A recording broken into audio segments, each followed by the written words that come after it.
I'm going to go ahead and I'm going to take a call from, I think I'm going to do Carpe Diem. Carpe Diem is calling from Colorado. Hmm. And he called Talk Heathen earlier and wants to ask a question or talk about moral obligation versus moral virtue. What do you Yeah, I'm actually what are your calling thoughts? everybody today. Sure, why not? Can you hear me? What? Yeah, I can. Sorry, okay. I tried this in a couple of different ways, and Christy, I heard some thoughts from Christy, but I'm going to try this differently this time. So I don't know if you've heard of Sam Harris's moral landscape, but even if you didn't, and in case the listeners haven't, is this notion that there's peaks and valleys of good things and bad things, and if we really want to live in a better society, we want to try to get to the peaks, right? Avoid those sucky places Mhm. and get to the hills of niceness and pleasure and Yeah. avoid the suffering. So I guess it's like I struggle to see this distinction between obligation and virtue, because to me, if it's a peak, it's a peak, and I want to try to get there. So I have this humanistic value of seeing us getting better and Oof. better as a human race, right? Okay. So how do we decide when we should do something and when it's just nice if we do it? I have a thought on this. This is talking with some friends of mine on this subject in the past. Um, the idea that if you can do better, you must do better. If you can do good, that you are compelled to do good. And the reason I think here's the thing. Let me tell you something, Mean Gene. All right, Carpe Diem.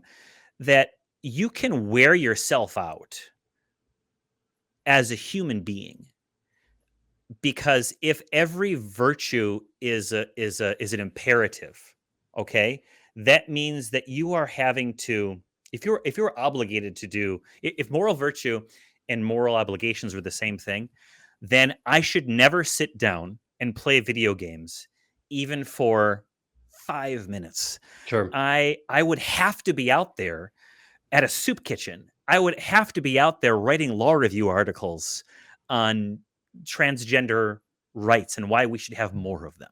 I would have to be out there doing what I can to start a ranch for abandoned pit bulls to have a nice place for the rest of their lives. I would have to be eating only the healthiest food, I think. I would have to be always working out with the right amount of reps and weight and stretching every damn time. It would be an indistinguishable hellscape of, I would never have time for myself. I think one has to recognize the limits of the human state, and some things I think we are obligated to do. Um, I believe that we're morally obligated to not kill. We are morally obligated to drive safely on the road, and not to murder people. Those kind of obligations. But am I morally obligated to spend every waking hour um, teaching and teaching people uh, responsible credit for at homeless shelters so that they can get back on their feet? Or is that a virtuous thing to do? And I guess there's where I draw my distinction, is that maybe it's soft, and maybe it's very murky, but I think most things like that have to be in the virtue category, because you would wear yourself out if you were morally obligated to do every virtuous thing all the time. Christy?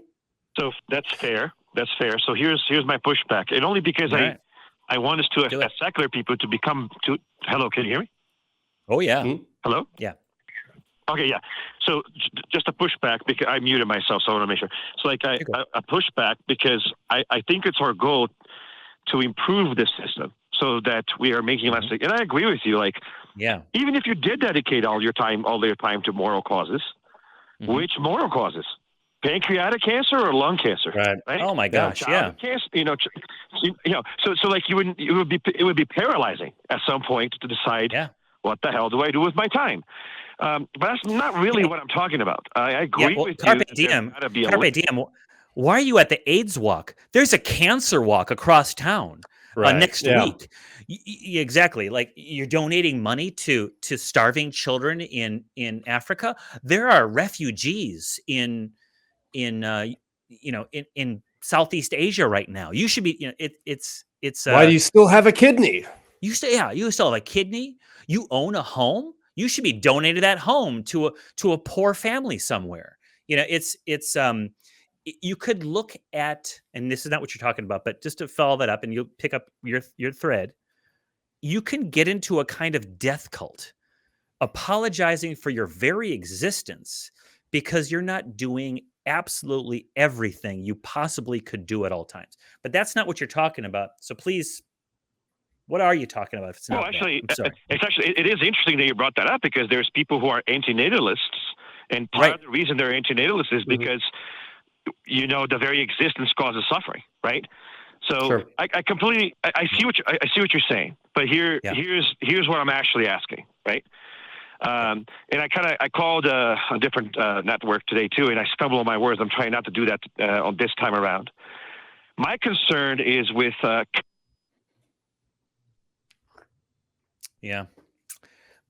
have concerns about that too. But Christy, just to pick up that thought, and maybe there's go in a different direction. There is a limit to what I can do. I think this comes up a lot with regard to, dare I say the word, veganism. With veganism, I know that there's probably one or two or more very, very passionate individuals who are watching or will be watching about who are vegan, who want to go off on a tear about this right now. And to you, I would say, I appreciate your passion. I don't appreciate the method of your communication. It feels like it's a false flag operation for big beef when you talk like that.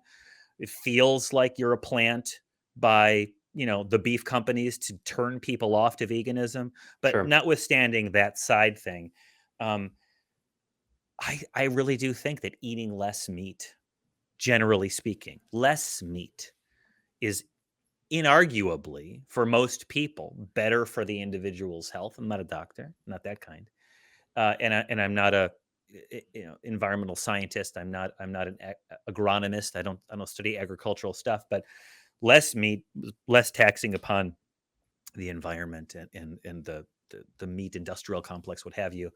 But to try to cut it all out, you're gonna kind of fail. You're not going to convince most people to do it. And so I think there's a level of what's good for the individual is probably steady improvement of the individual and society to push society. And I'm not saying this because I'm older now, and when I was younger, it was burn down the establishment, erect a new structure. I'm not saying that, it needs to be slow. Incremental, coalition change. building. No, I hear that.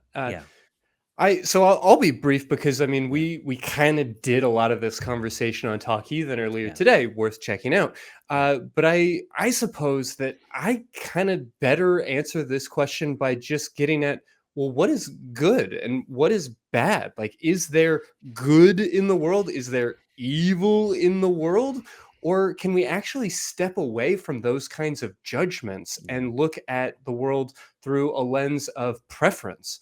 I recognize that when you and I are talking about these incredibly important issues, I mean, cancer and AIDS, let alone all of the very nasty things happening politically and everywhere else, I know that the word preference can feel uncomfortable. It can feel insufficient. But I actually very much believe in a worldview of acceptance that says we're allowed to stop looking at things in terms of good and bad and start asking ourselves, well, what would we like to see? What would we like the world to look like? And start working towards that. And then we don't have to agonize over, well, did I spend my time exactly right? Did I work enough? Did I do enough to make the world a better place? Is it sufficient? Am I allowed to rest now? Can I have a break? Am I taking too many breaks? we can kind of just drop all of that and simply ask ourselves the question, is what I'm doing right now working to make the world the way that I want it to be? And if you can answer that question with a sense of honesty and a sincere concern for yourself and for others, a lot of this hand wringing can start to drift away. Yeah. Christy, I would venture to say that it's progress, not perfection, is a Sure. phrase that comes Okay. up. And I would say that if everyone who has the time to do so, I've got friends who are taking care of children and volunteer. All right. They do it. I don't know how the heck they do it. Yeah. And I don't want to call you out, but there's someone I know who's undertaken uh, a major obligation in life, to take care of the child of another, and who still finds the time to do social advocacy. And much props to you. I'd name you, but I don't know if you want me to, so I won't. But if everybody who could gave a little bit of time, a Mm, little bit of money, if they had it, a little bit of their creative thought, right? Their creativity, their skills, their artistry, their brilliant, their genius, whatever it might be, towards something they care about, right?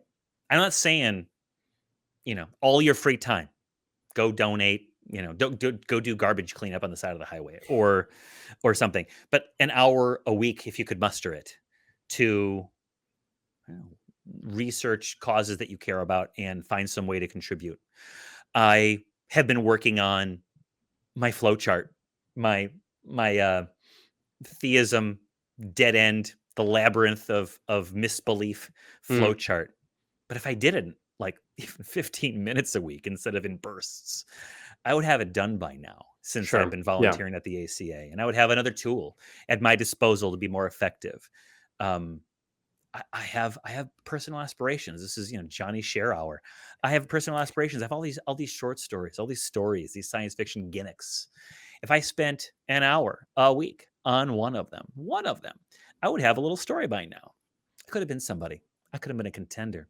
But as it is, one gets wrapped up in the daily grind. One has to decompress after a day's work. One has to just turn off the brain sometimes and go and play Wolfenstein, Hmm. and there's those guys. I'm not going to say who they are. They're bad guys. They need to be taken care of. And in the video game world, you can do that. But you got to allow yourself that. You're not a machine. So, yeah, everyone out there, you're watching the show. I appreciate it. We've talked about this before. Put the rubber to the road a little bit. If you can, do something that means something to you, because conservative Christians are doing that. They're getting out in droves. They're voting so that you have a smaller voice. I don't know what that means, but that's the beauty of being a non-believer, is you get to choose Yeah. what's important. Well, and I think it's important to remember that we don't have a quota. It's not about, am I doing enough? Am I not doing enough? It's about, are all of the things that I'm doing working towards the world that I want to live in? And sometimes the best way to make the world that I want to live in is to watch a bunch of TV and drink a Mhm. little bit too much and stay up a little bit too late, because I need that to be the best Ah, version of myself, at least some amount of time. yeah, yeah. It's about balance. I say you should do something for. You got to work, or if you can work, you got to pay the bills in this Sure. society. You got to pay the bills, so you got to spend some time doing that. You got to eat kind of healthy, otherwise your body's going to fall apart. You got to move if you can move. You got to take care of your body. You got to take care of your mind, and then you got to take care of the stupid parts that need a little bit of distraction now and again. Hmm. And right now I'm pretending to be a samurai wandering around Tsushima Island, and I'm having a great time doing it. But it's not taking over my life. It's just a little bit of this, a little bit of that.